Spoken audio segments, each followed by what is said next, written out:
Welcome to the first Freedom of Speech Symposium here in Myrtle Beach. I don't know if it's exists anymore. We haven't found one like this panel. We do see other panels, but not people who've actually been censored. It's usually the opposite side of people who are pushing for censorship holds these kind of rallies.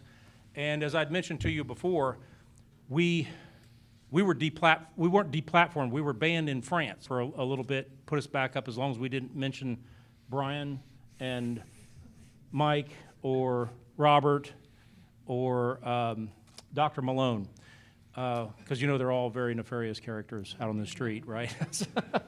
But I have been a huge proponent for freedom of speech, and those who know me know I've been fighting this fight for 40-some years, even over into the European Union, which was where I was hired to go fight communism and freedom of speech. And you're the first people I've announced that to publicly. But as we go on through time, I think it's time to step forward because we're in this time period now, kind of like 1775, where things are coming to a head. And I don't think there's a lot of time left just to set back. I've never set back, but I've tried to do things as much as I could behind the scenes to be a proponent. Scotland, 2 or 3 weeks ago, plays that have minorities showed in a bad light or stereotypes in a screenplay or an acting play, like you write a screenplay and you show something they just quite don't like, and I suppose one time you're going to get a slap in the hand, maybe not, I don't know, or they're going to make an example of you. But if it's wrong, any way you crack that nut. Now, if you think that that's an okay thing to do because it hurts someone's feelings, think about it this way. We went through a very volatile time in the 20th century. You had communism. I hear a lot of people talk about Hitler. How did he come about? How did this happen? Oh my God, he just arose out of nowhere. He did not arise out of nowhere. Hitler was the antithesis to communism.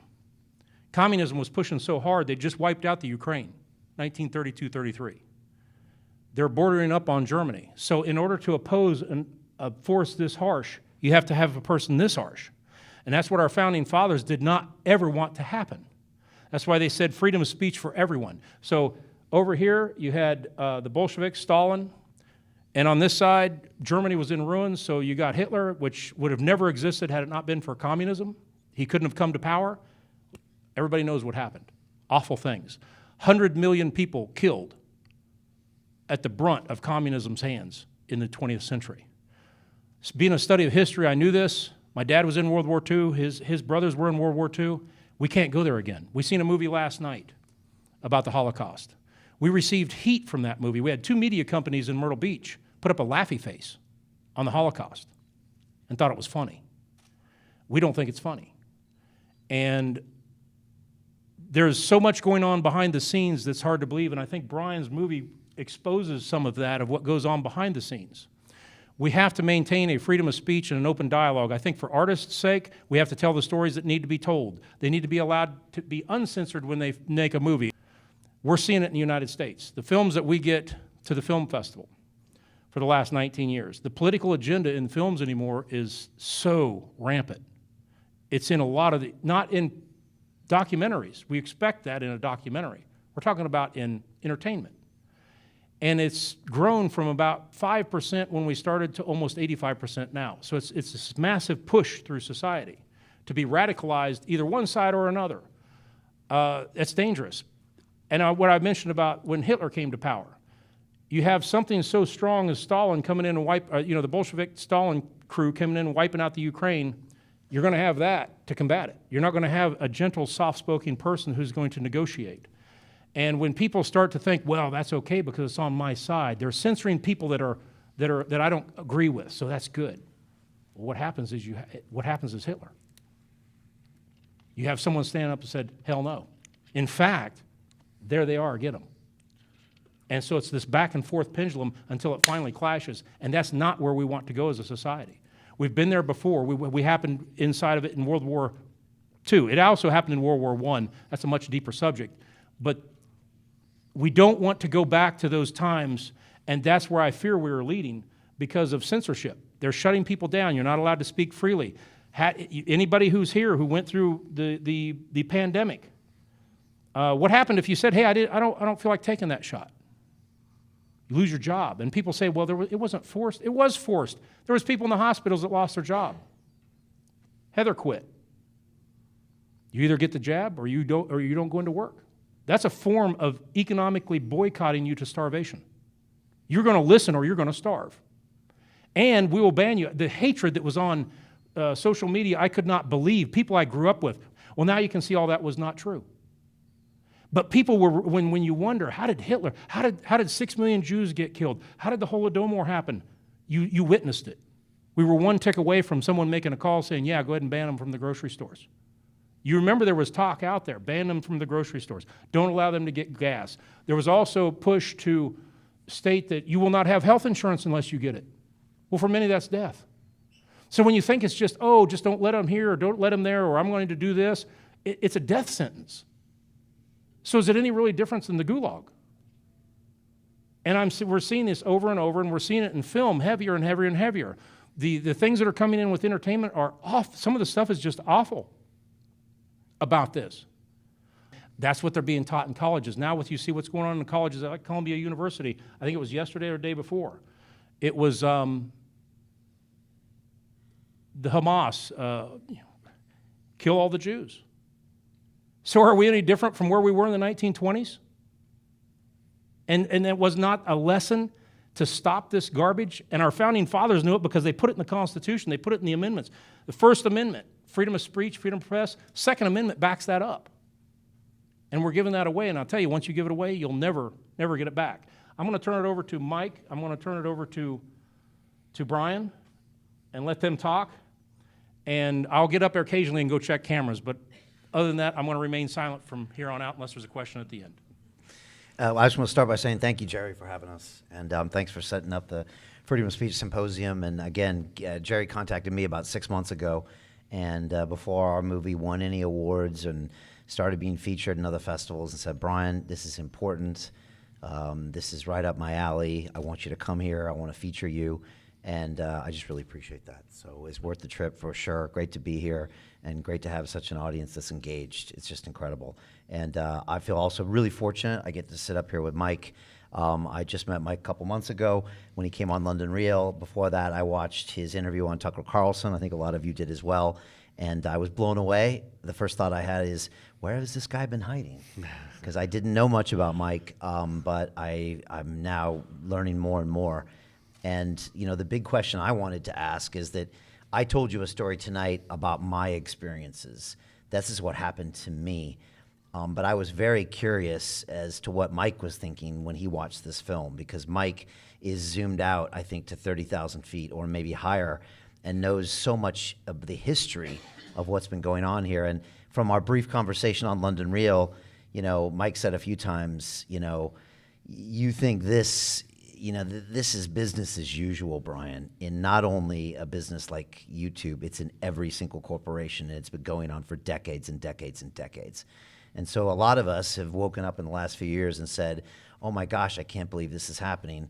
I think people like Mike has known this has been happening for so long and dedicates his life to try to tell the story and also puts himself in significant jeopardy just doing that. So my first question to the panel is to Mike, and just to wonder what he saw up there, because I think you can bring a lot of perspective. If I can share, because when the movie ended, and by the way, can we just get another hand? Because this was a gripping, I've never really seen a firsthand story of the experience of COVID censorship in a full-length documentary. Everyone's got their own story of it. But this was, I think, just so well done. And again, I'm very grateful that you produced this, because I think people will be able to look. This is the sort of the definitive what happens to a media company who is professionally on social media when a censored event like this breaks out. But if I can share, because I rushed over to Brian when the film ended, and I dialed a few of these things down. And the first thing that I said is, if you guys remember, the intro to the film has this black and white sequence with this, sort of reverential, sort of spacey kind of, music that allows you to kind of process the quotes. And the quotes are entirely based on the principles of free speech as universal principles that represent the archetypes of a free society. And the first thing I said when I rushed over to Brian is how shocked I was watching that at.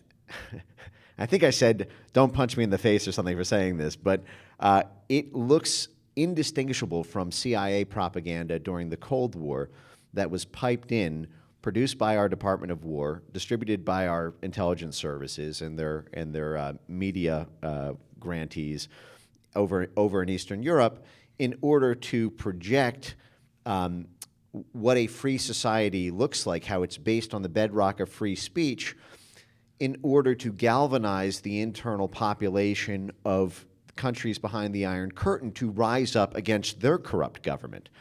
And so one of the things that I think is very instructive to keep in mind in our current struggle for freedom, especially online, is that the First Amendment is obviously the bedrock core of our Constitution, but it is also an instrument of statecraft. And free speech has gone through a long and rocky history in our country. We've had decades where many things were censored, many things were not allowed in public, everything from obscenity laws to, blasphemy-type regulations. So there's all manner of restrictions of speech.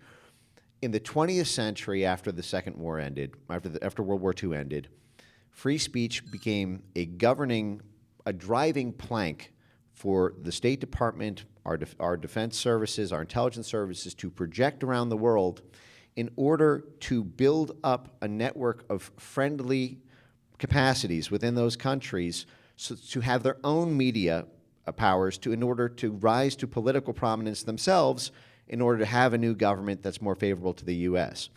And so the propaganda around how vital free speech, unfiltered, uncensored free speech is very much a creation of these same forces who then rolled it back in recent years towards censorship, which renders this really kind of schizophrenic Dorian Gray portrait of something rather ugly, which is that we all, I think, came of age, unless there's anyone older than 100, in this audience or something. We all came of age in that sort of 20th century milieu where freedom of speech was the defining characteristic of American society. And if nothing else, if anything else went, we'd still be America. But no other country has a First Amendment. But we therefore also came of age during the era when our highest institutions, our most deeply funded, our most powerful, institutions that don't even need to abide by the Constitution, by the way. There's no Constitution for the foreign, for DOD operations or CIA operations or State Department operations on foreign soil.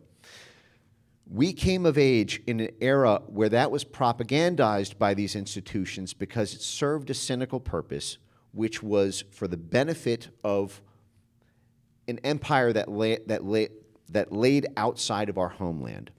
And what's happened, you really can't, I think, appreciate without seeing that lens how special the period was in this country from about 2006 to 2016, from the dawn of the age of social media to, I'd peg it at the 2016 election. It started a little bit before that. If you guys follow me, you sort of know some of the story from 2014 to in that interstitial period. But we basically had 10 years of a period in this country where there was suddenly an escape from the back channel control over media that had existed for the entirety of the 20th century, and that was championed on by government agencies and their corporate and financial stakeholders because it was useful to project soft power influence onto the world.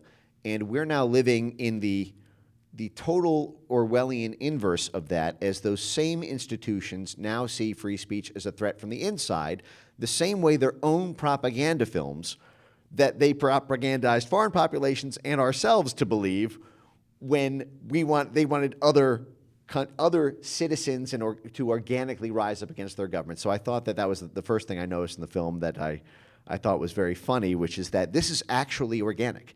Like, I don't think that Brian is running some clandestine, CIA-backed, I have a future GCHQ. career, maybe a future career. But it's, in many ways, it echoes so much of the media ecosystem itself, which is to say that there were only a very small handful of media institutions in this entire country in the 20th century. From the 1940s until the 1990s, remember, Fox News didn't come out until 1996. There were only 3 media, and CNN was in like the 80s, but there were ABC, NBC, and CBS were the only things you could find on TV for the first 40 years of the Cold War. There was a study done by Noam Chomsky in something like 1985 of all media institutions, all institutions within the U.S. that produced media content. So it was a holistic survey of all periodicals, all newspapers, all TV stations, all radio stations. That sum total across the entire country, spanning at the national level, the state level, and the local level, comprised 25,000 media-producing institutions, because you couldn't be in the media business unless you ran a media business. You couldn't be your own platform. There's 25,000 media producers in an average small town in America, because the moment you hit the retweet button on Twitter, you become a media producer. The moment you make a Facebook post, you are a media producer. This created a very narrow gap in time in which organic, actual views of the American people could circumvent the back channel that media institutions have had with our federal government and with corporate and financial stakeholders who form that interplay about what government does. And that was very effective when it was not costing those institutions power. As it has cost them that power, we are now living in that sort of revenge of that. And I think that this film was a very powerful portrait of what the damage of that reveals. Yeah, it's interesting. You mentioned you were watching us in 2020. So March 18th was that first interview in 2020. And obviously Mike's looking at this through a different lens. And I think you were seeing that was, you were seeing the earlier evolution of what was about to happen. Back to 19, back to 18, and then even advancing further, you saw the institutions that were now the professionals in censoring us. And so I'm just curious if you could maybe share some of that, including those conversations with the YouTube execs, because you kind of understand, I think, the card that they're reading behind the scenes. Like, what they're supposed to ban, et cetera, and that would really be insightful. Yeah. So this is really funny, because so there's a couple things to touch on for that. The first one is, I thought there was actually a really interesting, almost journalism scoop from the film, which was your personal phone conversation with the folks from the Google executive team. And at one point, one of them said, when you were asking for clarity on their policies, they said, well, we can't give you that because our policies are evolving. Now, that's, of course, a line that we heard all throughout the COVID pandemic about the science is evolving. Well, no, we weren't wrong 6 seconds ago. It's just the science suddenly evolved. It was like this constant moving thing about, what you could or couldn't say. It was only because you had to say what the science said, and the science can't make up its mind one day or the other. But we hadn't, heard that, I think, from the tech companies themselves in a sort of direct executive type language that borrowed that same evolving phrase that the science was. So I thought that was interesting. But one of the things that I said to Brian that I sort of chuckled at as I was watching that was, there were things going on in the background that I think are useful now to understand about what that meant that terms were evolving. And so I want to mention something around a company called NewsGuard. Company, I use that word loosely. It's very much a cutout for many government agencies, but also the specific time period of the David Icke interview sequence. So now it's hard to talk about this completely without sort of getting at COVID origins and some of the interesting details around what may have happened in a lab leak situation. You have You have the Defense Department involved. You have $53 million in U.S. aid money going to the Wuhan lab. You have a history of intelligence agencies work with vaccine clinics but what I find very interesting is, as this period was playing out where Brian was interviewing David, that first one was in mid-March 2020, and at that time, the very first institutions that were descending on COVID censorship started right away. So December 12th, 2019 was when the first pneumonia-like symptoms broke out in Wuhan, with 4 victims suffering, unknown, probably a coronavirus. We don't even really know yet. It wouldn't get the name COVID-19, I think, until March, actually. But so that was December 12th. December 16th, a funny company, for-profit company called Graphica, begins work to social media network map all rumors about COVID-19 that were spreading on the internet.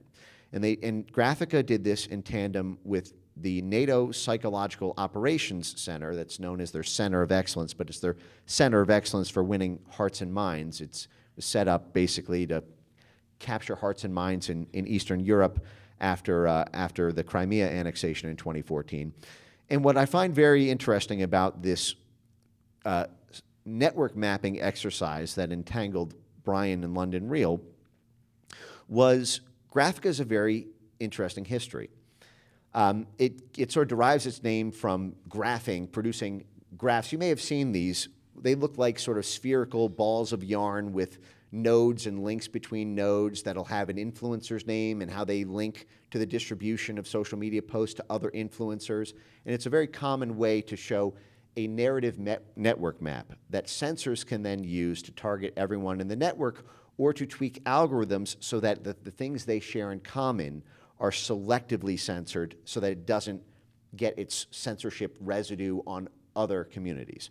So it's a tool that has been used by our military and intelligence folks since the start of social media, but I'll start this story and say, right shortly before the 2016 election, when Graphica was set up in order to help the CIA and DoD do social media network mapping of groups where the DoD or CIA were operating in conflict zones, to map, for example, what ISIS was saying on social media, what a warlord faction, what different political insurgent groups were doing in everywhere from the Middle East to North Africa to Congo to conflict zones in Central Asia.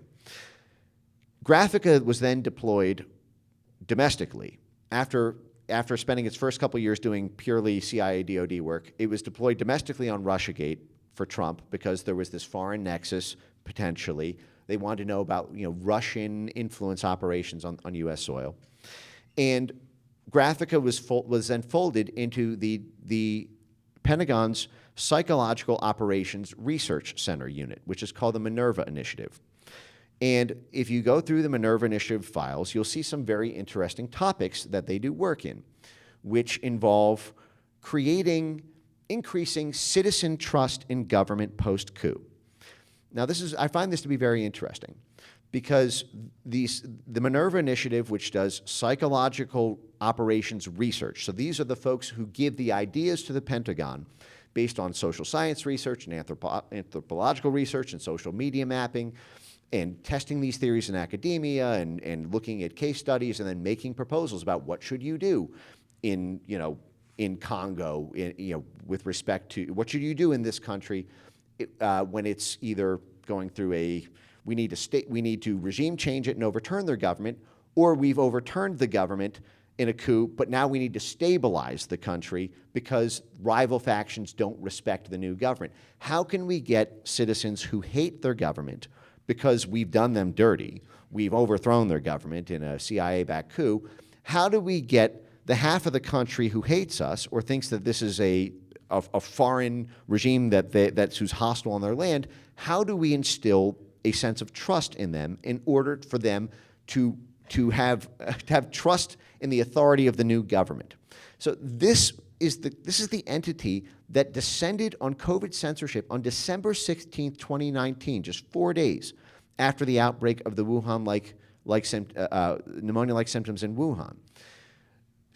A company that basically specializes in doing for-profit military contracting work for how to run psychological operations on people who don't respect the government in order to get them to obey the government. And these involve tactics like doing a network map of all of the different groups and leaders and influencers within that community, mapping all of their followers, mapping which of those leaders can be turned or can be brought on board, or doing Hearts and Minds U.S. aid money in order to bribe them to bring them on board, what kind of capacity building needs to be done in that country to increase a surround sound of native media so that they will be, so that this particular messaging will resonate with them.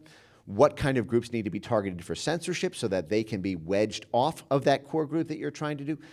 And that is exactly what we saw in COVID. The exact same set of skills, the exact same funding institutions, the exact same institutions.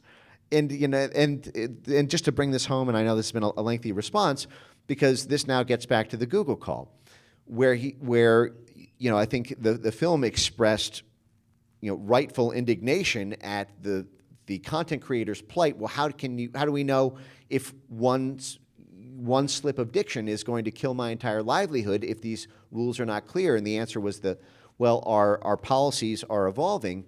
What was happening in the background there was another company called NewsGuard.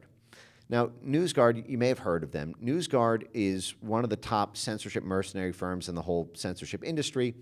They are a company that does that creates databases of banned claims. And when COVID broke out, immediately, NewsGuard created a sprawling list of banned claims and an evolving list of banned claims. So, for example, at the start of the pandemic, for about the first 18 months, the first banned claim were any claims that alleged a lab leak theory about COVID origins.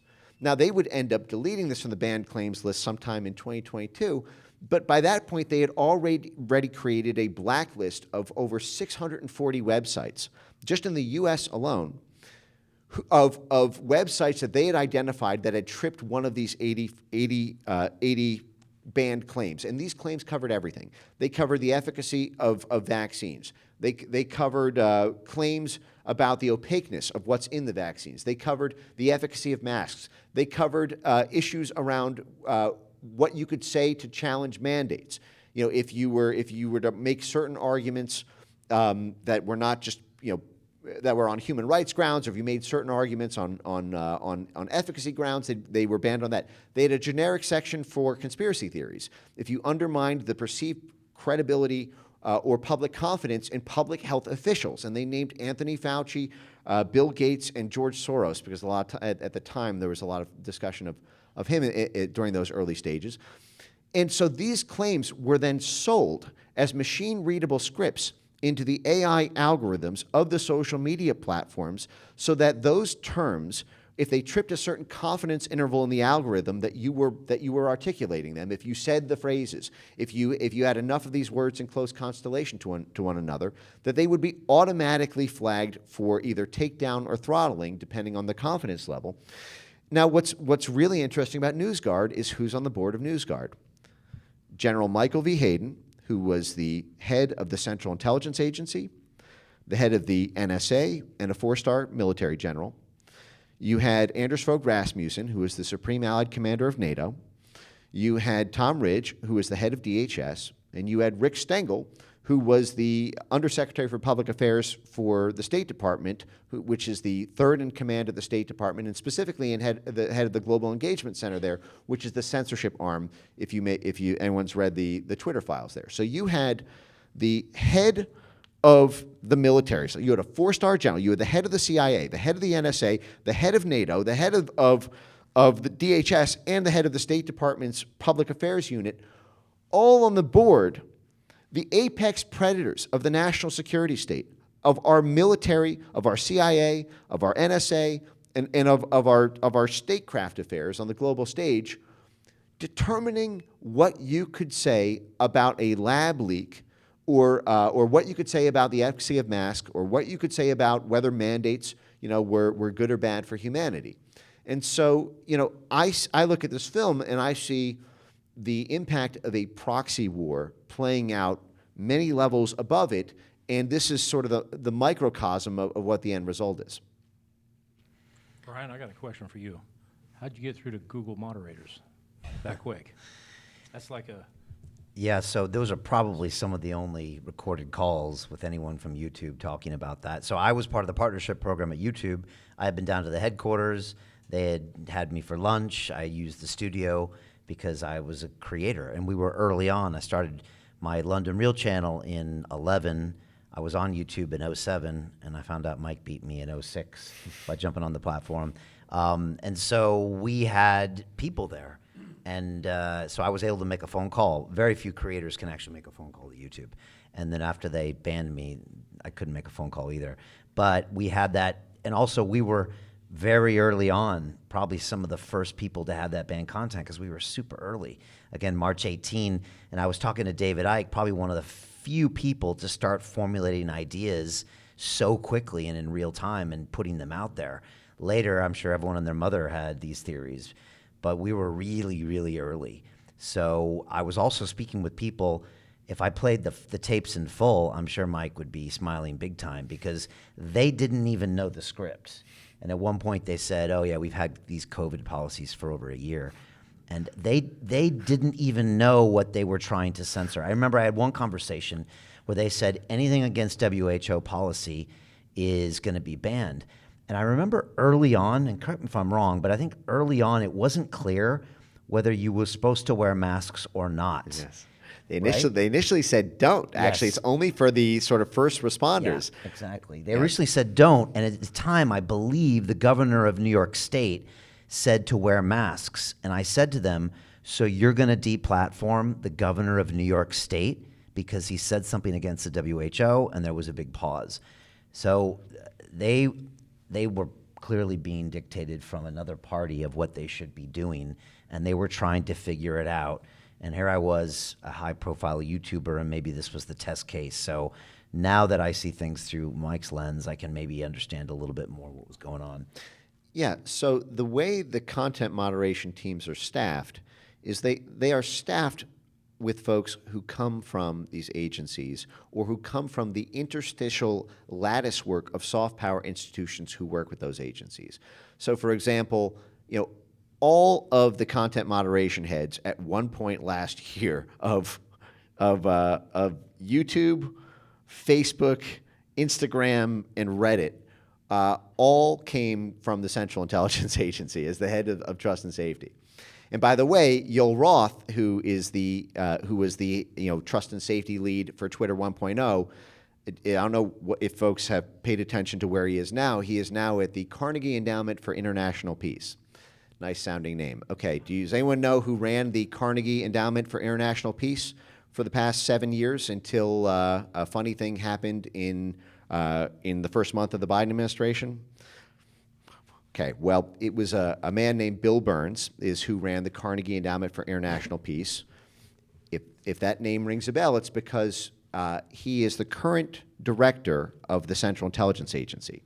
Okay, so think about this. This guy was running the Carnegie Endowment from 2014 to 2021, and then he's made the #1 head of the Central Intelligence Agency.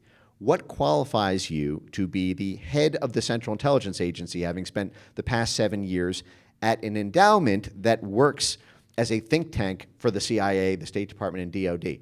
Well, what I'm saying is Yoel Roth went directly from Twitter 1.0 to the place run for the past 7 years by the current head of the CIA.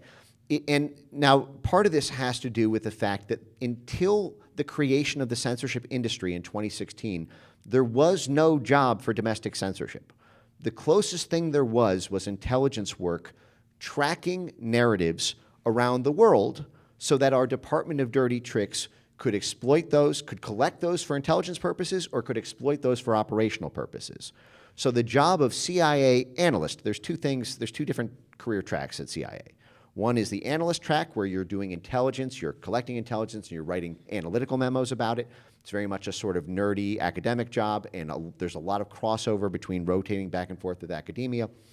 depending on your expertise or where you specialize in. And then the second one is operations, and that is, if you're going to orchestrate a coup or do some destabilization event or run some operation, for any number of national security or national interest reasons. But the only thing that really existed for spy work on what people say and what narratives are trending came from an intelligence analyst position. If you didn't have an expertise in narrative tracking, if you were a doctor or a lawyer or an engineer or a school teacher for social studies, there was only one job that did that, and that was to be an intelligence analyst, either for the CIA or one of the other 16 other intelligence agencies we have. So this is one of the reasons that they all quickly filled up the ranks of the trust and safety teams, but they weren't running the trust and safety teams for the first 10 years of social media. Facebook came out in 2004, YouTube came out in 2005, Twitter came out in 2006. These intelligence agencies did not begin to capacity build and take over the staffs of the trust and safety teams until 2015, 2016. We'll just call it the 2016 election without bogging down too many details. But what I'm trying to communicate here is when the Russiagate scandal broke out and anything associated with Trump in the U.S., it was by proxy a counterintelligence threat from Russia. Because at the time, FBI Special Investigation, the CIA said they had a smoking gun, all 17 agencies ratified that there was Russian interference on social media, and so there began to be I shouldn't say a perceived need, because this was actually all very cynical, but there began to be a predicate to staff these trust and safety teams with people who were specialized in Russian disinformation. And where did they all come from? They came from the CIA.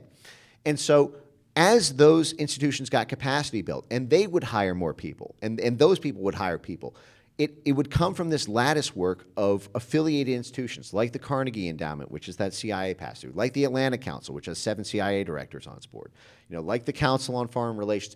It would be this affiliate network. And so what is very interesting about that conversation is the trust and safety, communications dude who's talking to you doesn't know the technical specifics, because those are being provided by the people who are at that trust and safety layer, who are coordinating with that lattice work of soft power institutions.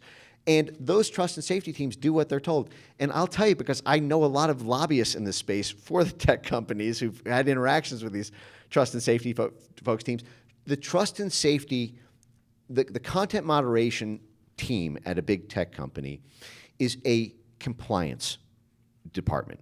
And what I mean by that is it's really not a rogue activist department, and it's really not kind of, putting the censorship vision of the C-suite executives into implementation. It is pretty much firewalled off from the C-suite. I don't think Mark Zuckerberg has much dominion at all over Monica Bickert and the rest of the Facebook folks there. Jack Dorsey was extremely hands-off and turned the whole thing over to Vijaya Gadde and Yoel Roth. There's a similar, well, Google's a little bit different, but for the most part, trust and safety is a compliance department, so that the stakeholders at the advertiser level and at the government level get to, the trust and safety measures get implemented to satisfy them for the carrots and sticks that come from that relationship they have with their own revenue on the advertising side and with the favors relationship they have with the government. So it does not surprise me at all to hear that the people articulating the policies have no idea what the logical sausage was that went into making them. Mike, I got a question for you. Is there any public funds, as far as federal funds, that flow into Facebook, Google, YouTube? And if so, does that cross a line for the freedom of speech and the Constitution? Yeah, I mean, Google became a military contractor the very first year it went public. Google is a military contractor to the DoD. It is a CIA contractor. It has, I don't know how many dozens of partnerships with the U.S. State Department and USAID and the National Endowment for Democracy and those whole webs. Google started as a government project, okay? I mean, when Larry Page, and this is something we covered on London Real, and I don't want to rehash the whole thing because I mentioned on Tucker too, but the short story is when Google was launched out of Stanford during the PhD program that its 2 founders were part of, it was launched on a DARPA grant. And that DARPA grant was a sub-grant of a joint CIA-NSA program called the Massive Digital Data Systems Program, which was for tracking how birds of a feather flock together online in the newly exported internet. The internet was only 4 years old at that point when Larry Page and Sergey Brin were at Stanford and when this DARPA grant was commissioned. And they were doing search engine aggregation work and reporting back to their DARPA advisor at Stanford on the grant. And what they worked on there to build that search engine and to aggregate data that was funded for by that DARPA CIA NSA grant became, 2 years later, in 1998, became Google. And then, Google Maps. Everyone know Google Maps and the magic of Google Maps? Well, Google Maps happened because Google bought the Keyhole satellite software directly from the CIA's In-Q-Tel. That's the VC, the venture capital fund arm of the Central Intelligence Agency. And so you had this military intelligence satellite software for looking at street views. And as is so often the case, our cell phones come from military research origins. Satellites, GPS tracking. I mean, the many marvels of the modern technological world were not private sector, Wright brothers inventions. Many of them came from billions of dollars in R&D in the Pentagon, and then billions are made once that dual use is turned over for commercial purposes.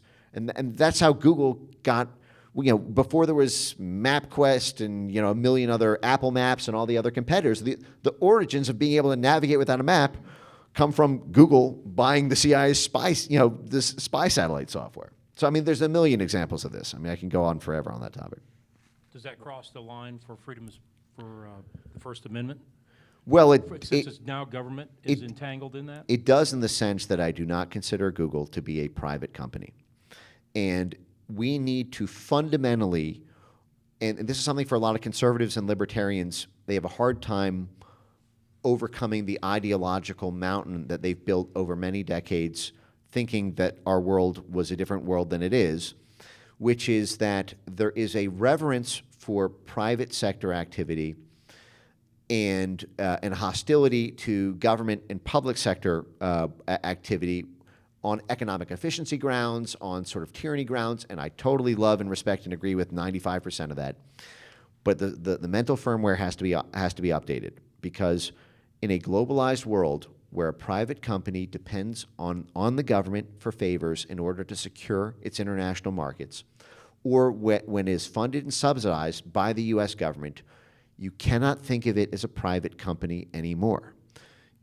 Google would not have beaten Ask Jeeves if it didn't have the backing of the State Department. Do you remember how many competitors there were to Google when Google first started? Lycos, Ask Jeeves, Ask Your Mama. I mean, there were a million. I mean, I remember it was like bloody turf warfare. There were 20 of them one day, and just Google the next day.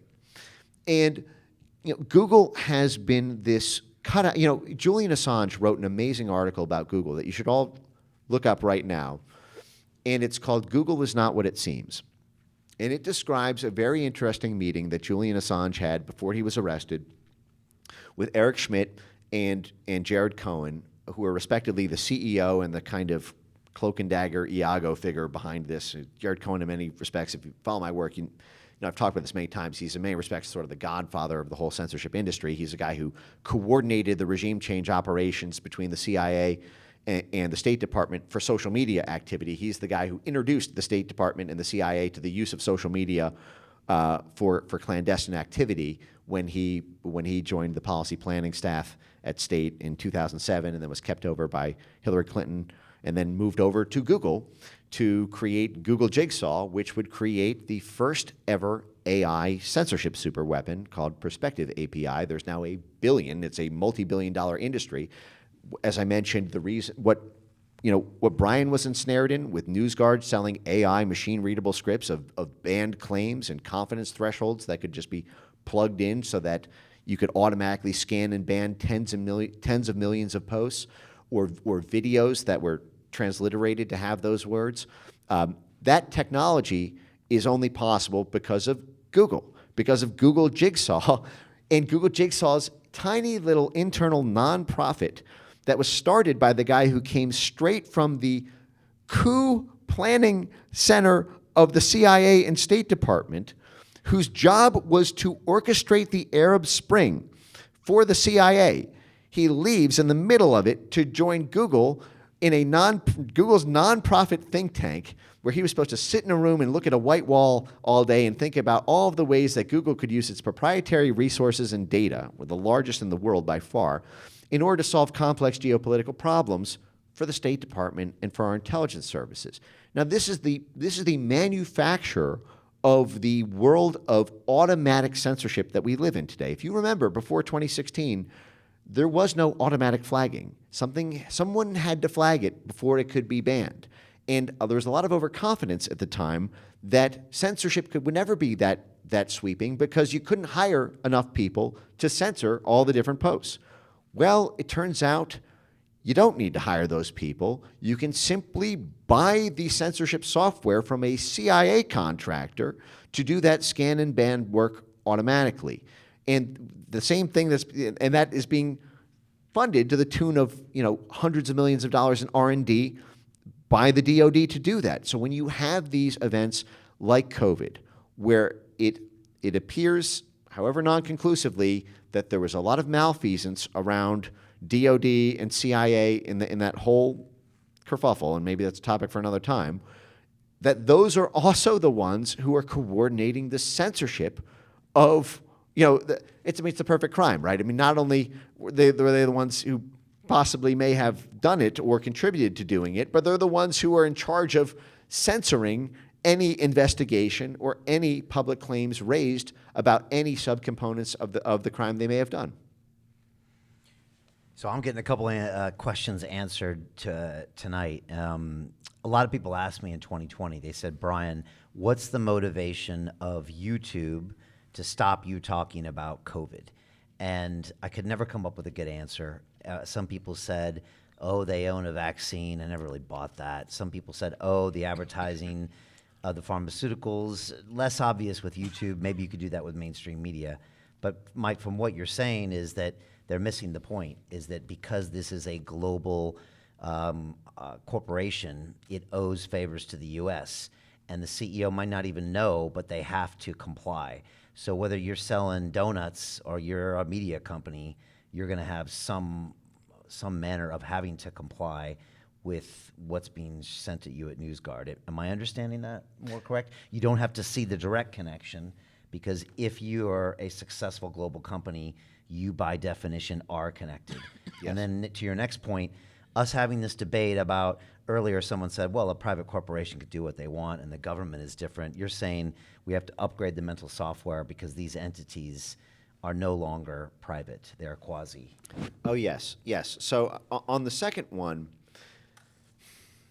okay, so it's very common that I hear for folks to talk about fascism as an analogy for, this the kind of totalitarianism that comes from when the state is joined with private sector industry, right? This is sort of the famous, I think Jerry mentioned earlier, the sort of, Nazi Germany analogies, and how many of the private sector industries of Germany were basically tied together with the state.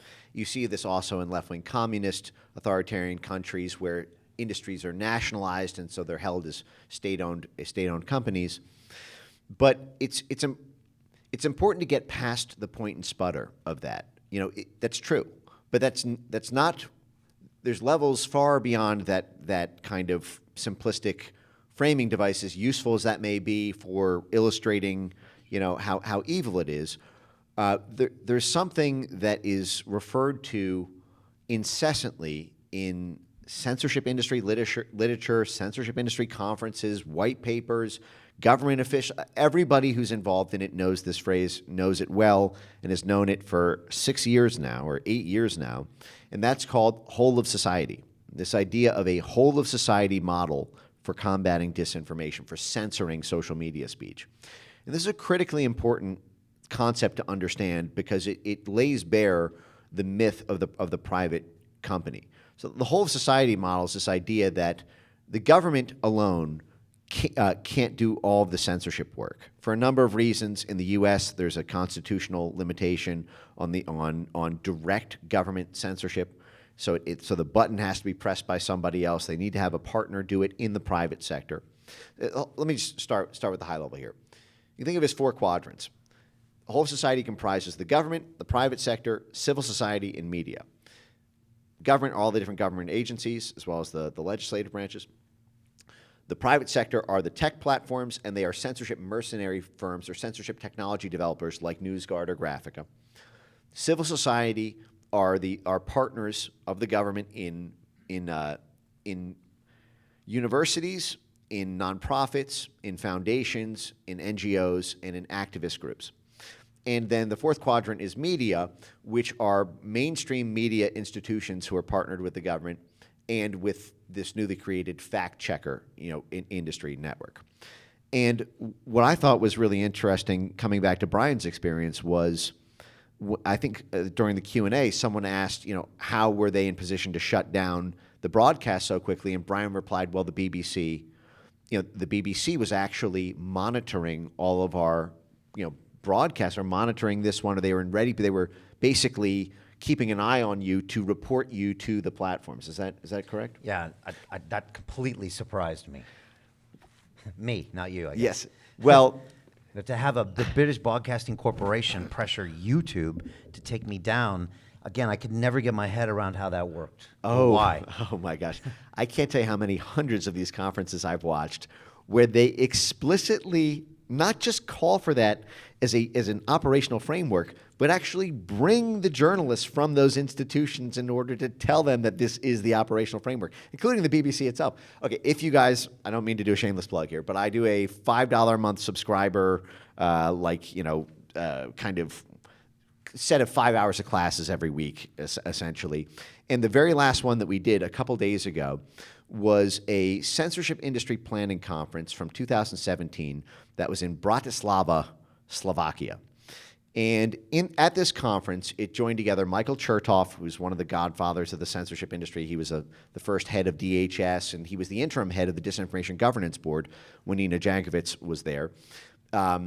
Christopher Walker, who at the time was the head of intelligence for our CIA's top cutout, the National Endowment for Democracy, and is now one of the main administrators of USAID, which is one of the largest clandestine operation funding conduits.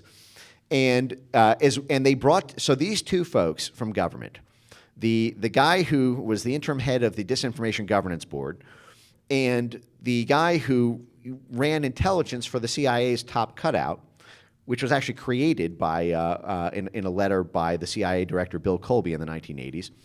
They brought 3 people into the room to discuss this whole of society framework in 2017 that they would have to roll out, which would involve bankrupting alternative news media institutions because they were, quote, unfiltered and therefore giving rise to populism. This is in May 2017 at a global security conference.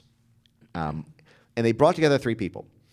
They brought together the head of content moderation policies, the head of censorship policies for Google and for Facebook for the Central and Eastern Europe offices. So basically, the head of censorship for Google and Facebook in the regions that stretch from Germany to the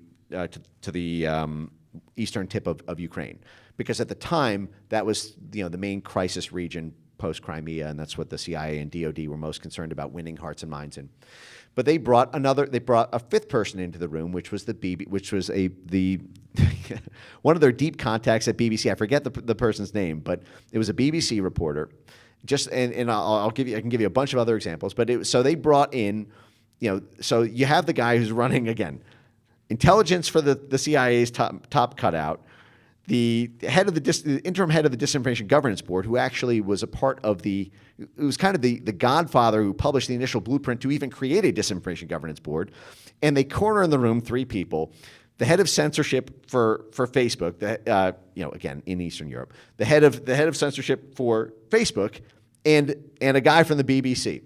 And they lay out here, as they have in hundreds of these conferences, because they had to instill this time and time again to every different stakeholder across the whole of society, that they would have these different tasks because it would require a whole society effort in order to counter mis and disinformation on the internet, where the private sector platforms would have to do the technical censorship work, and they would have to have these private sector censorship developers, and you need to have university labs who were doing the cultural anthropology research of misinformation communities. So this is a really important point here, because a new field, disinformation studies, was created after the 2016 election in this country. And it's fascinating because it revived the field of psychology and social science in a lot of ways. If you can forgive my uncouth analogy here, but in a lot of ways, social science has had a kind of penis envy for hard physical sciences for a long time. If you major in psychology or some sort of cultural anthropology, you don't really feel like a real scientist for a lot of academics, because that's what physicists and chemists and biologists do. A lot of social science is fluffy. What disinformation studies did is it joined together the social sciences and the computer sciences, the hard sort of coding and network theory and AI and machine learning folks, so that universities could be folded up into this whole society and would be able to do, on the social science side, these diagrams of communities of misinformation spreaders. So on hate speech issues, mapping anyone who's got a heterodox opinion on open borders. They would do the cultural anthropology work of who are the main influencers on the internet. What are they spreading? What messages are they spreading? What is trending this week? How does the distribution funnel work? What platforms are they most active on? And the whole sort of range. They maintain code books of evolving diction and lexicons and terms and slogans and hashtags that these groups used. That is they then work with the computer science folks at the universities in order to turn that into fine-tuned, narrowly tailored censorship algorithms that just target those communities on the basis of their network affiliations, on the basis of the words they use, on the basis of all the other mapping that's done there. So that's on the civil society side. And then the fourth is the media side. So again, the government works with the university labs there, works with the NGOs, it funds them. $100 million have gone just to those disinformation studies. University labs from the Biden administration in the past year and a half alone. Hundreds of millions of dollars to the NGOs in the civil society space. They fund NewsGuard. They fund Graphica. Graphica got $7 million in Pentagon grants to do this. So the government is paying the private sector to do the censorship work. They're paying the civil society nonprofits to do the censorship work. And on the media, they're doing two things. One of them is the way it works is the government says that that fourth quadrant, media, is because media pressure on the platforms to take action is one of the most effective ways to make sure the private sector stays compliant to the government. This is very important because the media does something, there's something called crisis PR. And this will be, in censor speak, this will be called an escalation. When there is a media piece by the New York Times or the Washington Post or CBS about your platform is host to a ring of right-wing extremists who are alleging that a stricter an open borders immigration policy will do this to the country, or who are alleging that the COVID vaccine has negative side effects, or who are alleging that climate change is a myth. They get that submission for comment by the media company, and they know what follows next, which are mass waves of threats of advertiser boycotts, and secondary and tertiary news cycles about that platform not being as good as TikTok. Twitter, you're not being as good. Facebook is taking these actions, but you're still allowing these accounts. So you are now the most disinformation platform of them all. And don't you know, the World Economic Forum's GARM just made a $2.6 billion pledge to kill programmatic advertising. You are now no longer in good standing with these standards and norms on being a host of disinformation. That crisis PR, as well as the concurrent threats of government regulation, which was put on these platforms, that does two things. It does the flagging work directly to the platforms of what they need to take down, and it makes the decision to do censorship not an ideological one, but a business decision, which is exactly the language that Brian's documentary revealed that his own service providers for the Digital Freedom Platform said even though they wanted to do it, they pulled out at the last minute because it was a business decision. Note that was the exact same language Jack Dorsey used about why he banned Trump. He expressed regret for doing it months later, but said it was a business decision. And the last thing I'll say here is I cannot tell you how many censorship industry insider conferences I have seen where these folks from the national security related agencies, these folks from diplomacy, defense, and intelligence, as well as their corporate and financial stakeholders gathered together at these sponsored conferences, actively plan to change the business model of industries in order to shape their incentive systems for censorship. I'll give you a great last thing on this because I mentioned NewsGuard and how NewsGuard targeted London Real and how NewsGuard is got the head of the CIA, head of the NSA, four-star general, head of NATO, head of the State Department, head of the DHS, all on its board. Well, sorry, I just kind of lost my thought for 1 second, but I was building up to a really important point here. Sorry. You did a search on me right after I was talking. Yeah. Yes. Okay. Well, that was to confirm that it was NewsGuard. Oh yeah. Oh yes. Okay. Yes. No. Okay. I just remembered it. Okay. And it was this. In 2021, in the middle of at the height of the COVID scare, and right as the vaccines were being rolled out, Stanford University, the same web responsible, folks are familiar with the Stanford Internet Observatory and its role in both election censorship in 2020 and COVID censorship. They were a formerly partner disinformation flagger for DHS.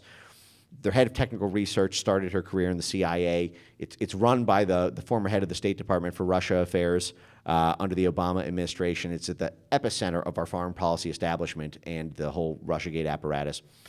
But they held an internal conference at the height of COVID in 2021, where the explicit purpose of the conference was to figure out what laws needed to be passed and how they could enact, what steps they could take in order to get their allies in government to pass laws to mandate the implementation of NewsGuard on social media, okay?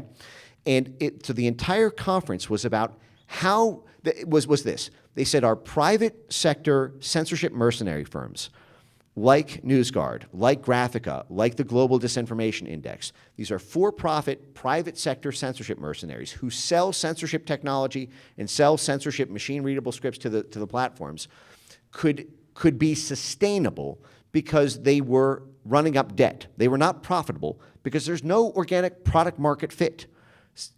The social media platforms don't want to buy censorship software. If they want to censor something, they'd censor it themselves. So there was not an organic market for it. So these for-profit companies were not profitable. And so a cabal within the nonprofit, government-funded Stanford University, which I should mind you was the West Coast center of MKUltra for the CIA, but that's a whole separate thing. Well, I mean, the lineage goes very deep. I mean, this is part of because the military complex was based out of California during the Silicon Valley era. But okay, getting back to this. So that conference was funded by your tax dollars. The National Science Foundation gave that exact group $3 million in government grants in 2021, actually, right before that meeting. And they came to the meeting with an agenda, which is in order for us to have a sustainable, automatic, self-functioning, inexpensive, thing where we can be relatively hands-off, we don't need to do all these crazy operations like we've been doing with this. It'd be great if we just had a bunch of private sector groups who are doing this, who are on our side, and they could do this for profit. And so you don't need, you're not going to need as much government funding, for all of this. You're going to be able to have a self-sustaining censorship apparatus that will be evergreen, and we won't even have to think about dissident political thought ever again. They said the problem is it's not profitable. So how can we get our partners in the government to compel the purchase of the censorship software so that the industry of censorship technology is profitable on itself? So again, this is a nonprofit group funded by the government, staffed by the government, plotting to work with the government in order to change the the economic business model of the social media companies and the economic business model to the negative if they don't buy the software, and change the business model of their own puppets within the censorship industry who act as the mercenaries who do the dirty work so that they would be profitable, so that it was a business decision for the tech companies to simply shut up and buy the machine-readable script for who to censor on the internet.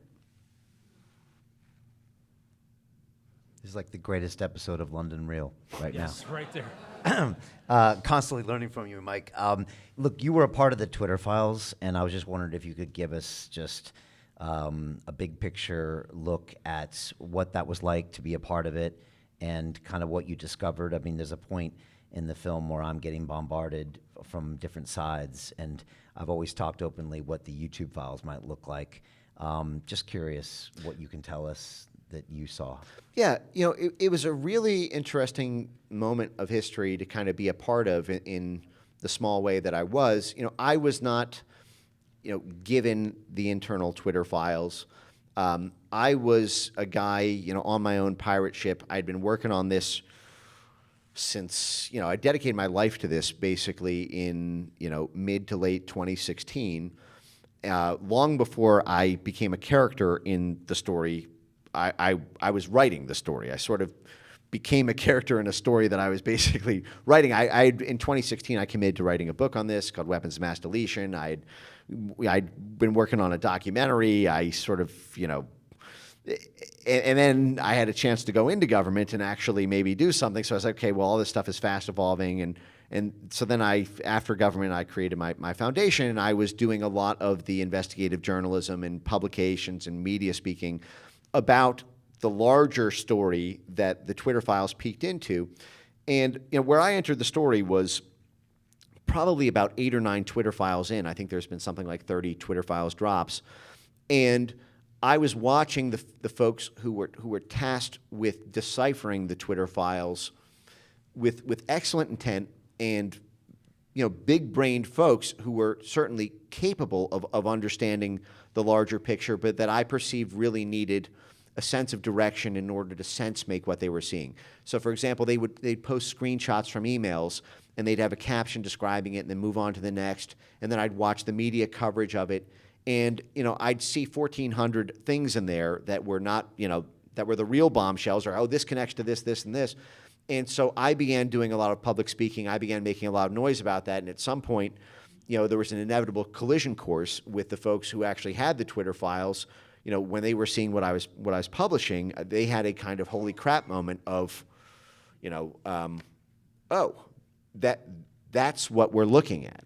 And so, and I think that is in large part, my role, which is to help that sense making, because, this is a world of intrigue. It's a world of intelligence.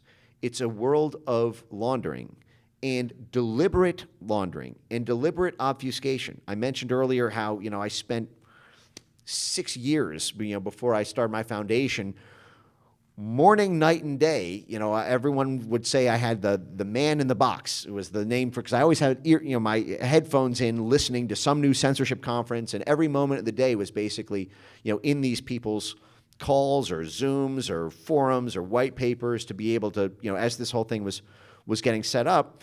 And I guess what I'm trying to get at here is there's a I went over earlier how in many of these conferences they deliberately plotted to change economic industry in the private sector so that the censorship apparatus would be self-sustaining. And that itself puts the lie to a lot of the concepts of the private market, the free market operating, when the companies make these censorship decisions.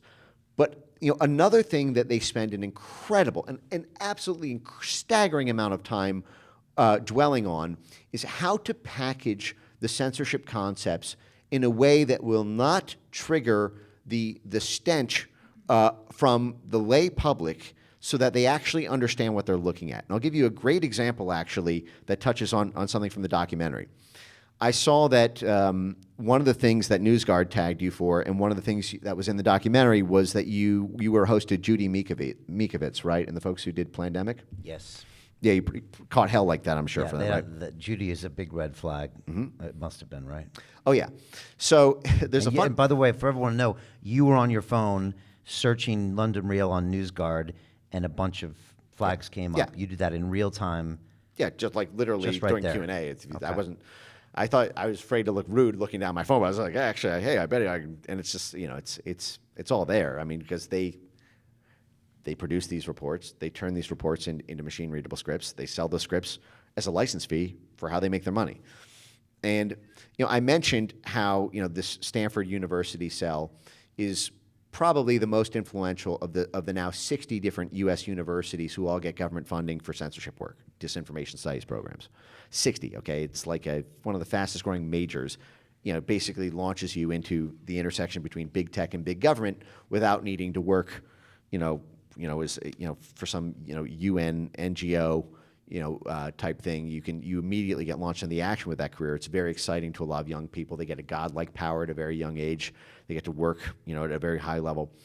But where I was going with this, I don't know why I keep blanking on this. Yes, Mikovits, yes. So I'll give you a great example of this this attention to framing. So that same year, I think it was 2021, it was in that same cell, the Stanford Internet Observatory, held a planning session about what to do to stop the upcoming release of Plandemic.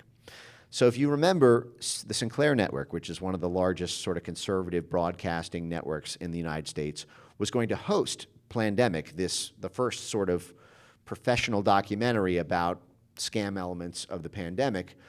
And there was, if you may remember, this movie Plandemic, and there was a lot of scandal about it being a conspiracy theory with all these crazy, dangerous ideas about disinformation, and a lot of leaning on the tech platforms to pre-ban it from ever being able to be shown. You couldn't watch Plandemic on YouTube. You couldn't upload it to Facebook. You couldn't, post a copy anywhere on the internet. Essentially, it was one of the hardest documentaries to find. I think even Amazon, took it off. You couldn't get on Prime.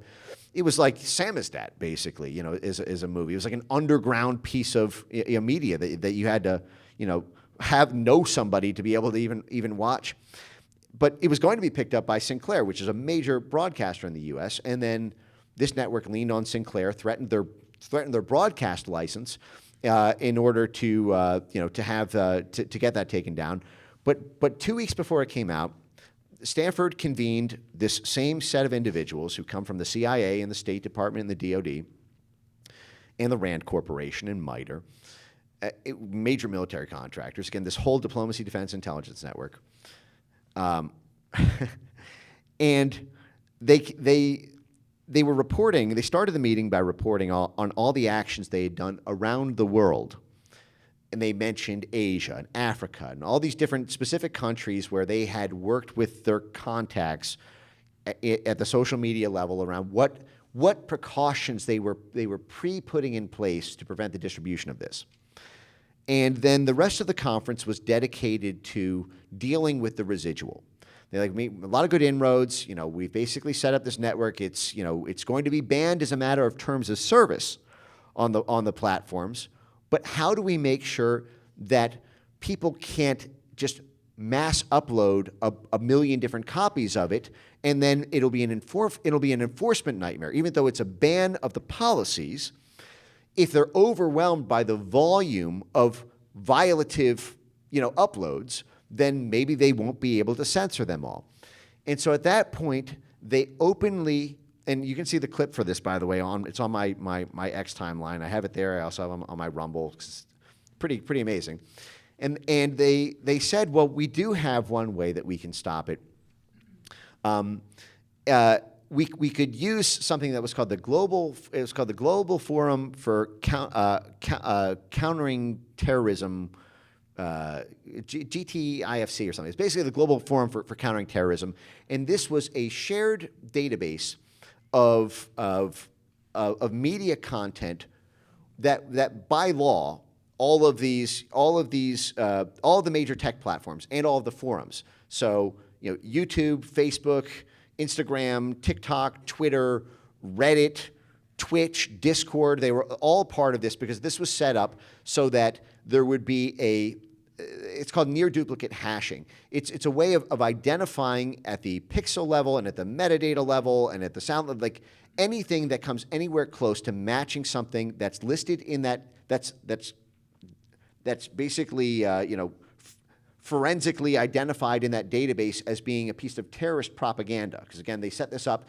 so that if a piece of ISIS propaganda was picked up on Twitter, it would be uploaded to this shared hashing database, and then all of it would be automatically censored at the point of upload on Facebook, because when you go to upload the video on Facebook, the AI of Facebook identifies this as being a match for something in the in the countering foreign terrorism thing.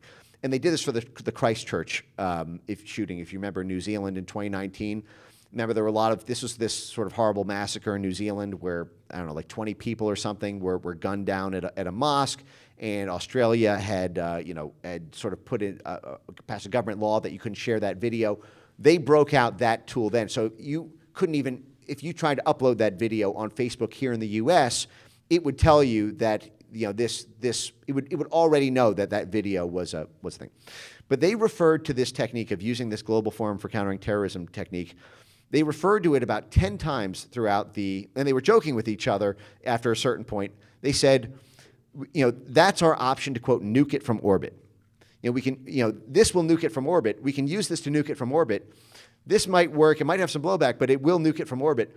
And at the end of the conference, they dedicated about 20, 30 minutes to saying, we've been using this phrase, nuke it from orbit, but that is going to have a lot of blowback. We really need to come up with a more diplomatic framing for this tool if we're going to use it.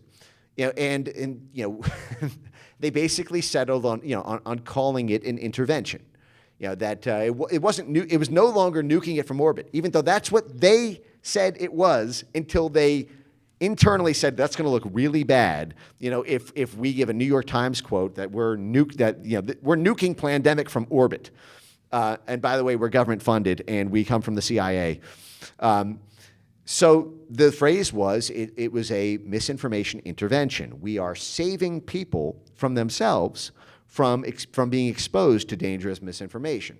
But they do that constantly with each of these terms. So, when the Disinformation Governance Board got shut down, within a couple of weeks, that was because they made an accidental mistake of calling it something vaguely resembling what it was actually doing. There already was a Ministry of Truth in DHS for 4 years before that, called CISA, the Cybersecurity and Infrastructure Security Agency. But nobody wanted to pay it any mind because the name itself put you to sleep. So there's a lot of that strategic branding that goes into obfuscating this field. And I think part of my role in this and for helping to guide the early stages of the Twitter files was decoding the censor speak of all the things that were popping up in their emails. So when they saw those words or they saw those phrases or those terms, they knew what it really meant and what to connect it to. I think we might only have a few minutes left, and I'm curious, Mike, what do we all do? What is the future? What can we all do as citizens? I'm sure everyone's probably wondering, what is the positive potential of the future, if there is one? I would say first take the long view, the long view. One of the reasons that I start the censorship story with the free speech story is because I wouldn't necessarily, there are definitely aspects of this tyranny that are new, but in many respects, a lot of what we see as new tyranny is simply the existing capacity for tyranny that has always been there, but has not needed to be exerted except in extraordinary, moments. And it's revealed something that our country has potentially always been, rather than radically, changed the core nature of the power structures that govern this country in such a short span of time. As I mentioned, free speech was an instrument of statecraft by the State Department, the CIA, and the Pentagon. And when that started to not be as a universal principle that advanced those so-called national interests, then they added a new tack called, disinformation, censorship. And, But that capacity was always there. We always had a censorship apparatus in foreign countries. We always had, this censorship apparatus in foreign countries. We didn't. Well, I guess what I'm trying to say is, when you understand what the number one thing is, to keep your chin up and don't be disheartened by a lot of bad things that are likely going to happen in this country and to the Western world over the next year, 5 years, 10 years. Things may get a lot darker, before a light emerges at the end of the tunnel. There is what we are up against. I give the analogy of, if anyone's read The Hitchhiker's Guide to the Galaxy, there's a weapon called the perspective gun, which is an assassination weapon that works by shooting someone not with a bullet, but by a mental image of how infinitesimally small and meaningless their lives are in the grand perspective of the whole universe. And that thought of how small and helpless they are is so catatonically and existentially depressing that they just keel over and die. And that is, if you step back and think about it, that is actually a real phenomenon. And I am incredibly heartened by this moment, because I was in the trenches for the first 6 years when you couldn't even have the conversation about whether censorship even existed, let alone what the Pentagon was doing and what the Atlantic Council was doing and how AI censorship works and how there's thousands of these different organizations and how they all interrelate. There was not even the baseline awareness. And then there was a little bit of awareness, but there wasn't a political coalition. Then there's some folks who were politically sympathetic, but we had no friends in the private sector. We didn't have Elon Musk at X. We didn't have, the Missouri State Attorney General to be able to bring counter-censorship lawsuits. We didn't have Ken Paxton, State Attorney General of Texas, be able to bring a censorship lawsuit. We didn't have, Jeff Lansing, the State Attorney General of Louisiana, to be able to bring censorship lawsuits.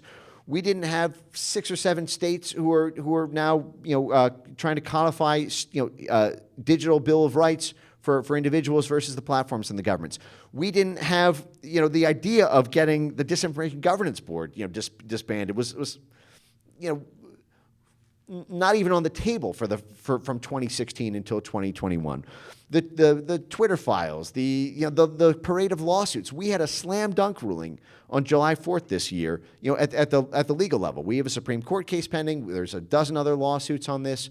We know the impact that it's had because you can hear the lamentations of the censorship industry, who writes New York Times and Washington Post pieces on the daily about how they perceive their loss of momentum.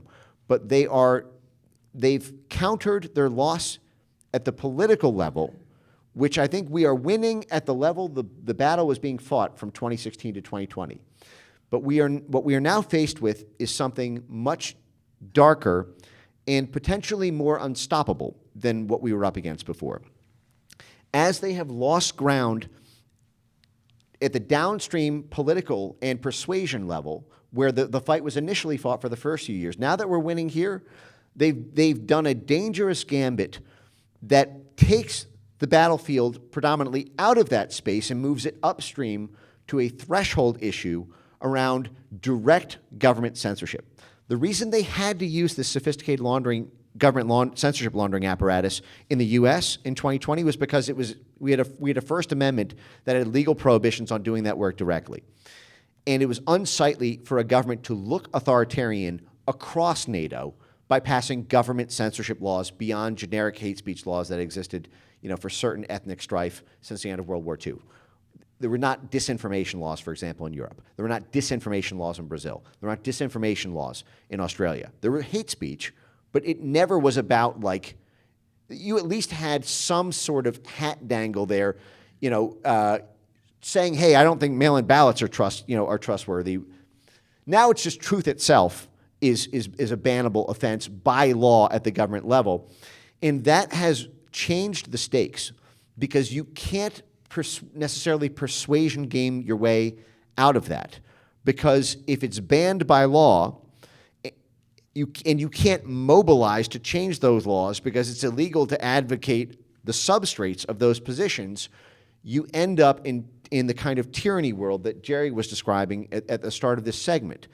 it is going to require a much more long-term, network level, institutional level, march through the institutions approach in order to be able to take on that that upstream, level. And so what I'd say is, take confidence in a lot of our recent successes and, bunker in for a fight that's going to last the rest of our lives and the rest of our children's and grandchildren's. Heavy stuff. Good stuff. It's things that people need to hear because they're not hearing it anywhere else. I like to break it down. I look at Mike like a human supercomputer. Can you see his brain it's just like whirling at super high RPMs. Much as the age-old thing, just like you watch on big screen movies, where you have someone who break it down to a small grade school, high school level. You got the cheerleader whose dad owns all the property, owns all the businesses, and you abide by what she has to say, or she will put the other girls into a very bad position, basically censoring them. You follow that narrative, or pay the price. And that's a very simplistic but movie-type experience that you can identify with. I had a daughter, and I know how brutal 5th to 7th grade girls can be.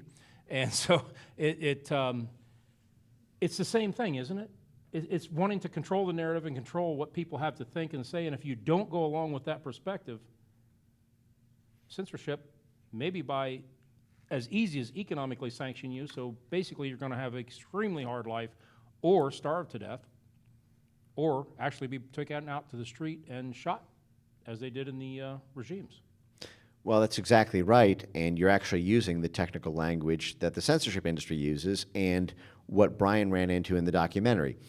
The commonly accepted framework in order to come up with these network maps of misinformation communities that are then plugged into the censorship apparatus at the tech platform level is to segregate what you're trying to censor into two different categories.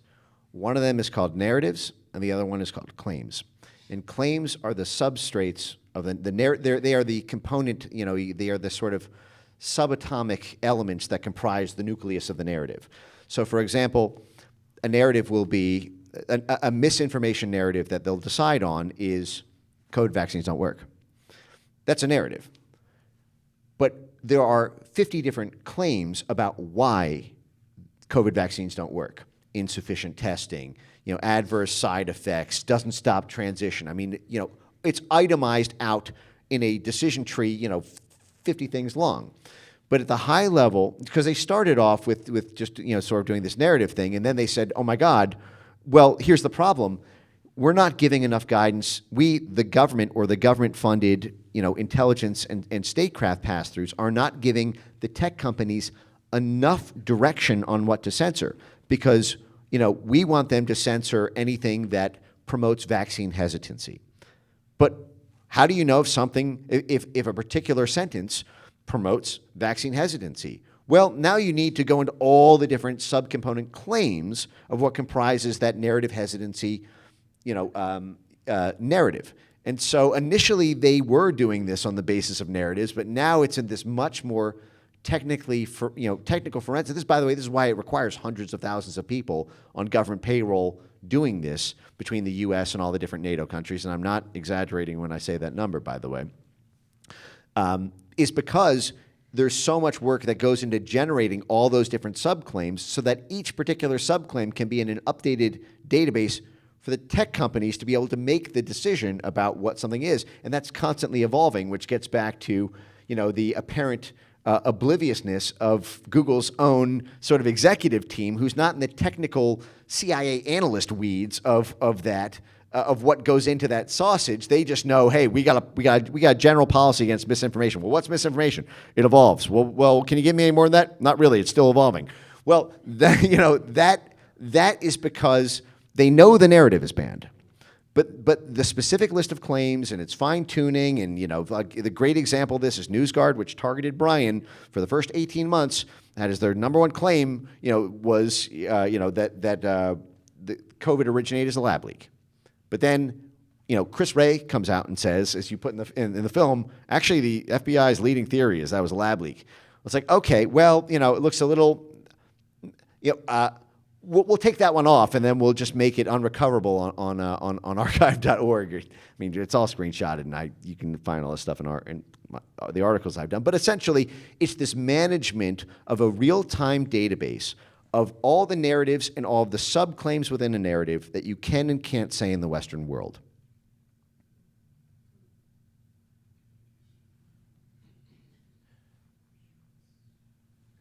But hey, chin up. I mean, seriously, like, we've come a long way. No, I'm serious. I'm so serious. This is why you guys, a lot of people say, oh, how do you have so much energy? I have energy because of all of the winning we've done. And I know it doesn't feel like it, but if you step back in time and you remember how absolutely helpless we were in 2020 as everything descended and nobody would throw a lifeline, no friends in Congress, no friends, at any government level, no friends at the tech platform level, no friends at the media level. Nobody even had the language to describe what they were up against, and the people who were in a position to be told that language did not want to believe it because they hoped and prayed that there was some simple solution, like Section 230 reform. Will suddenly, in one fell stroke, we don't need to stare into the sun and see just how bright a light, how huge a force we're up against. Some Deus Ex Machina will fall from the sky and solve it all for us, and as enough people got tortured by this machine and started talking to each other and became more amenable to even looking into the monster that they were faced with, it created an opportunity that we have moved mountains on. I mean, one more white pill here is, some of the apex predators of the censorship industry, did this huge 150 white paper in late last year, just a couple months ago, and they did a whole live stream launch of the white paper event, gathering together all these different CIA cutouts, all these different government funded orgs, all these folks from Pentagon and state. And the theme of the conference was Panic Responsibly. Panic because we've lost a considerable amount of political support. It's now a divided issue in Congress. Republicans want to cut back our funding. We might still be able to get away with it because we might be able to get a critical note of Republicans to side with Democrats, but it's politicized now. We're discredited now. There's news about us now, which is having a chilling effect. We're being hauled in for transcribed interviews. We're being hauled in for subpoenas. We're having to give up our emails. People are seeing our dirty laundry.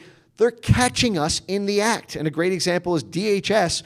DHS is one of their lead operatives for government censorship there, Suzanne Spalding, who was the CIA's lawyer before she began to do this censorship work, and moved over to DHS to do it, wrote an internal email about what they were doing at CISA and said, the email, and this is a direct quote, this is in the Twitter files, is one day people are going to find out what we're doing and they're going to start asking questions. That's a bad-looking email about people finding bad-looking emails. But so this, by the way, all this goes into lawsuits. America First Legal filed a lawsuit, which I think could be very impactful. Daily Wire, filed a lawsuit, which is backed by a state attorney general, the Federalist. All of this counter pressure is raising the cost of being a participant in the censorship industry. And not only that, they said because of what Elon Musk did, and you guys might really like this because this is a very interesting thing. They said it had a cascade effect on the content moderation policies at Facebook. Now, believe me, I am still no fan of Facebook and Instagram's content moderation policies. It is hostile territory. But these folks complained that they started to do cutbacks of their own trust and safety teams, and they started to promote more of their own from inside the company rather than from the Atlantic Council and Council on Foreign Relations. They feel that they've lost some of the government pressure hook because they've lost the threat of breaking up the tech companies that Adam Schiff was leaving in the 2020s. They said there's actually starting to be a swell towards free speech within Facebook, riding off the back of what Elon Musk is doing. And this is going to be something we're going to need to exert counter pressure on, but we're losing control of the whole thing right now. But panic responsibly, because we shouldn't panic entirely because we have secret weapons up our sleeve, which involve our government work, which is this upstream thing that I'm describing, which involves things like the new NATO censorship law and this global government apparatus that they're running through state and NED and USAID, which if that goes the way that they are intending, is going to radically change our the Western world's even concept of free speech itself, because disinformation will be illegal. And who decides that? Yeah.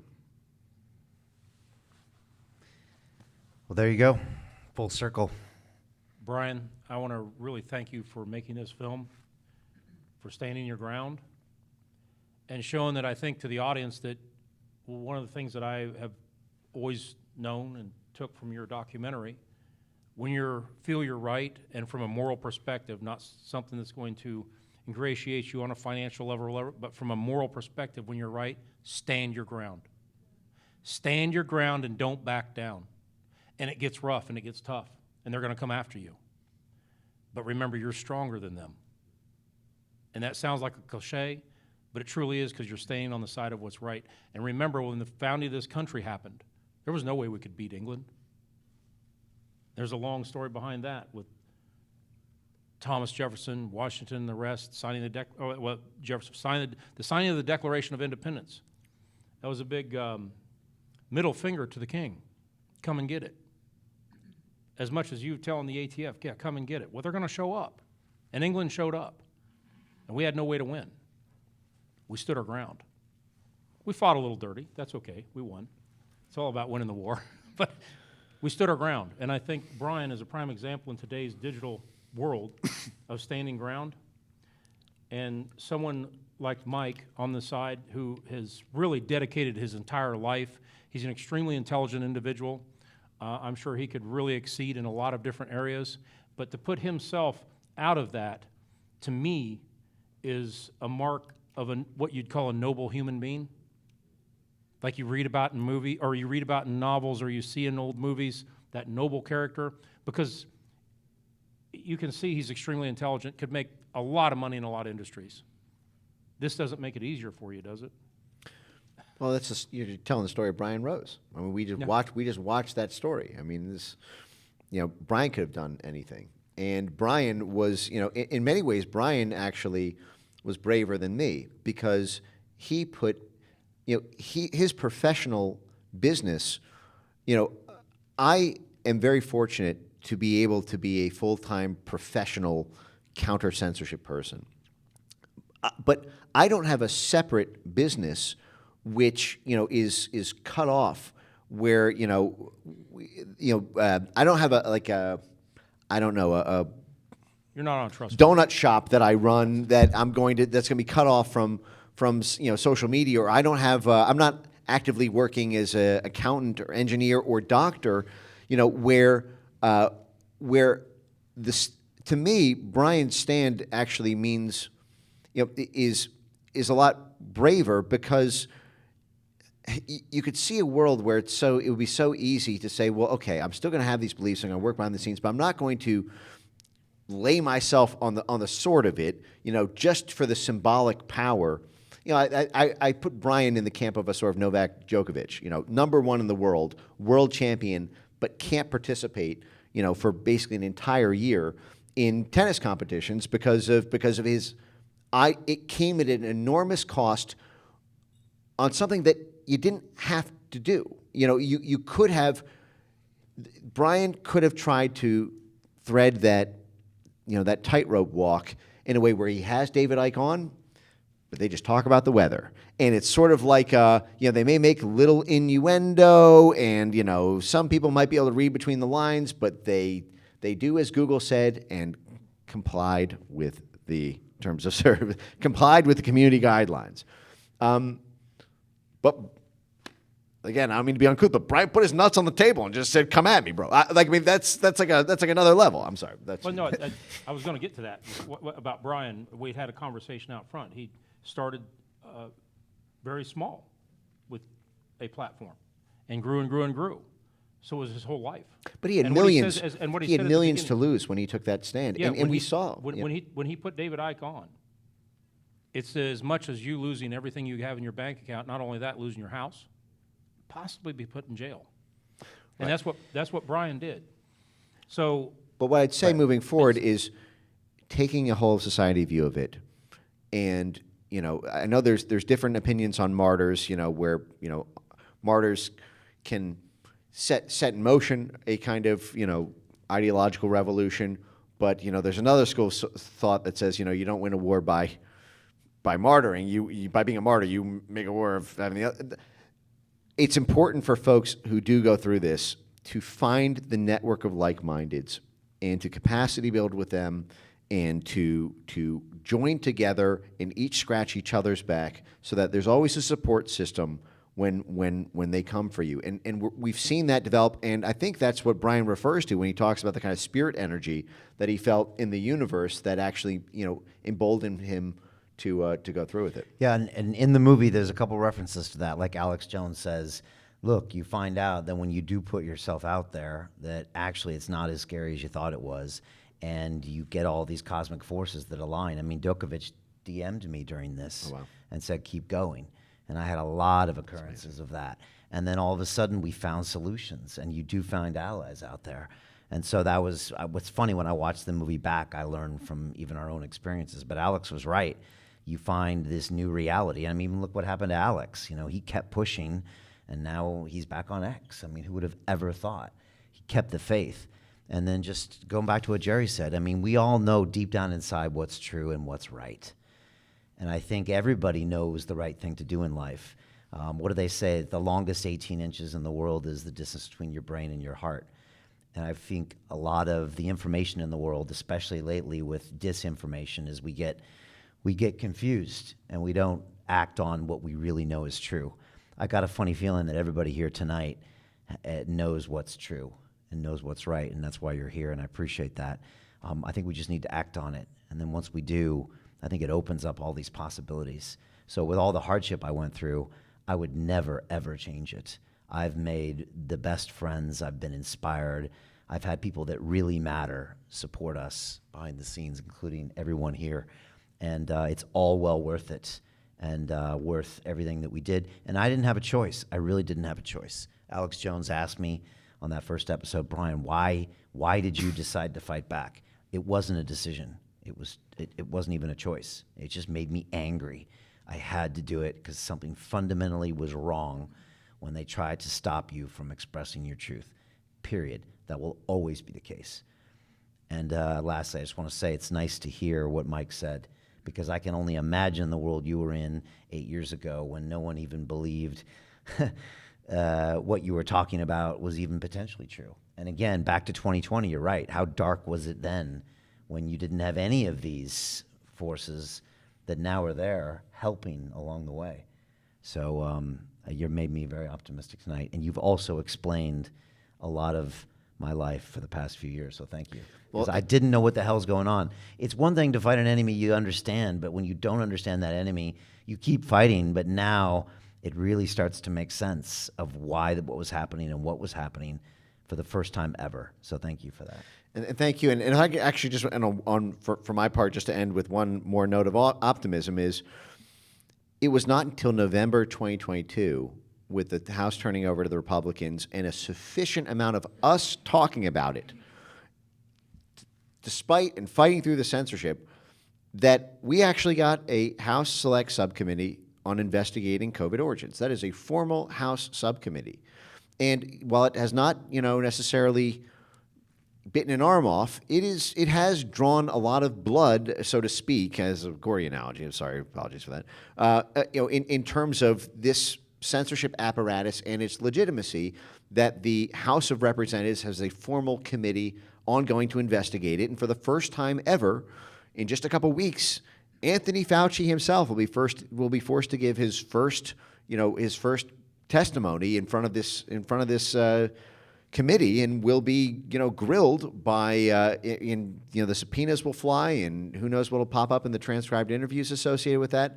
But that was something that you couldn't get internally within the Republican Party, for example, in 2020, 2021. That took a lot of time and coalition building and consensus to be able to even have the lab leak theory as a formal government investigation by our House of Representatives, who's now got Tony Fauci essentially on public trial on it in a couple weeks. And that could not be possible without us talking about it in order to create the incentive for our allies in government to feel like heroes for heeding to the call that they hear of the people whose voices they see on social media. So talk, talk, talk, never shut up, convince. I'll tell you a fun exercise I used to do in 2017, 2018, which is, every cab ride, I would try to convince the cab rider about this. And it got really awkward sometimes when there was no frame of reference, but like when I got in a cab, I would, there was like a string of like 3 or 4 months during this period where every single cab ride, I would try to see if I could get, in the time it got from the start to the end of the destination, this person, convinced and persuaded about, the censorship industry and what it was doing to voices online. And, that it's a stupid thing. And I don't know if I made a dent in a single one of them in the grand totality of time. They may have forgotten it when the radio station changed next. But, you do that 10,000 times, you'll start to have a real effect. And, if you do it in a way that's human and real, that I think is effective. And frankly, that's what gets our allies in government to respond to action, because they want to be heroes for you to get reelected and to get you to write good media about them.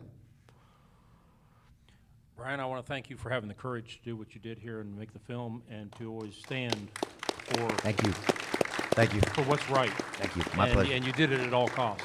And luckily, you're still here to I'm still here, give baby. your testimony. It's still looking great, by the way. I mean, We're just makes it getting look warmed good. up here. We're just getting warmed up. There's a lot to do. Thank you so much, and thank you, Mike, for coming. Thanks for having us, Jerry. Thanks. Appreciate it. Thank you all for coming.